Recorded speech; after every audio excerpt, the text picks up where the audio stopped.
আমার খুব ইচ্ছা ছিল যে আমি যখন ইনকাম করে আমি আমার বাবার জন্য অনেক কিছু করব, কিন্তু যখন ইনকাম করা শুরু করি তার কিছুদিন পরে বাবা মারা যান। আবার খুব গাড়ির শখ ছিল, আবার একটা গাড়ি কিনে দিয়ে হয়তো লং ড্রাইভে যেতাম।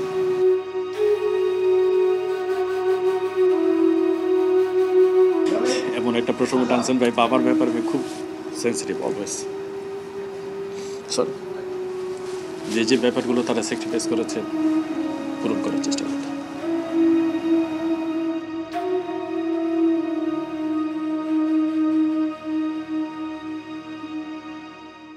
আমার বাবা আমার always the best friend. So আমি আমার বাবাকে কখনো সেবা বা আদর করে যেতে পারিনি একটা সন্তানের কাছ থেকে। একটা বাবা যা চান এই কষ্টটা সবসময় থেকে যাবে। বাবার অনেক পছন্দের জিনিস ছিল।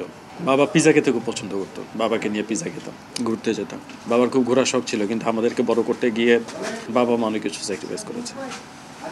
কাজ নিয়ে ভবিষ্যৎ পরিকল্পনা বলতে আসলে ক্যারেক্টার আর্টিস্ট তো সবসময় ক্যারেক্টারটা প্লে করে যেতে চাই, অভিনয়টা করতে চাই, সেটা যে কোনো ফর্মে হোক না কেন। ভালো অভিনয় করে যেতে চাই, দর্শকের মনে জায়গা করে নিতে চাই। একজন আর্টিস্টের যেটা দায়িত্ব সেটা হচ্ছে যে সবার সাথে একটা ভালো সুসম্পর্ক মেনটেন করার মাধ্যমে সবার কাছ থেকে সে ভালোবাসাটাকে আদায় করে নেয়, এটা আমি বিশ্বাস করি। এবং ভালোবাসাটা যদি আমি আদায় করে নিতে পারি, সেখানে ভালোবাসার অ্যাকচুয়ালি কোনো কমতি থাকে না। সত্যি কথা যদি বলি, অবশ্যই ব্যথা লাগে, খারাপ লাগে। আর শুটিংটা একটা কঠিন কাজ ভাই। অনেক মধ্যেই মিসপারসেপশনটা আছে যে it's very easy to do all this things, but শুটিংটা আসলে খুব কঠিন জিনিস। ফ্যামিলি মেনটেন করে, সব কিছু মেনটেন করে এখানে টাইম দেওয়াটা, আমাদের যদিও এটা একটা খুব ভালোবাসার জায়গা, কিন্তু তারপরেও দেখা গেছে যে শারীরিক বলেন, মানসিক বলেন, একটা চাহিদা থাকে, একটা তাড়া থাকে, সবসময় কোনো না কোনো আর্জেন্সি থাকে। আমাদের এর মধ্যেই কাজ করে যেতে হয়। এবং টাইমের যে ব্যাপারটা আপনি বলেন, এটা অলওয়েজই আমাদের একটা, বিশেষ করে ক্যারেক্টার আর্টিস্ট আমরা যারা ক্যারেক্টার প্লে করি, তাদের সবসময় এই চ্যালেঞ্জটার মুখোমুখি তাদেরকে সবসময় হতে হয়। এটা বলবো না এটা ভালো, কিন্তু হয়তো বা আমরা সেই প্রফেশনালিজমটাকে মেনটেন করি বলেই এটা এখন পর্যন্ত স্মুথভাবে আগাচ্ছে। একটা সুন্দর পর্যায়ে এবং একটা কনস্ট্রাকটিভ পর্যায়ে নিয়ে আসাটা সময়ের দাবি। সিনেমা বলতে আমি সবসময় ইংলিশ সিনেমাকে বেশি প্রেফার করি। ছোটোকাল থেকে আসলে ওগুলো দেখেছি। ভালো গল্প যদি হয়, সেটা যে কোনো ফরম্যাটেই হোক বা যে কোনো ভাষারই হোক, আমি দেখি।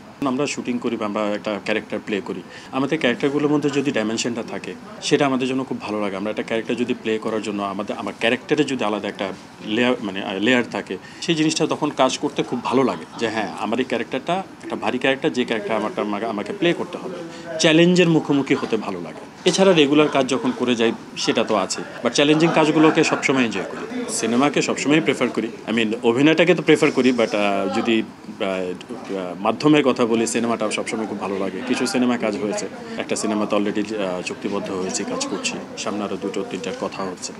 ভালো লাগে কাজ করতে। আলটিমেটলি সেটা হচ্ছে যে একটা ভালো ক্যারেক্টার, যেটাকে আমি নিজের মনের মাধুরী মিশিয়ে নিজের সর্বোচ্চ যোগ্যতা দিয়ে সুন্দর করে উপস্থাপন করতে চাই।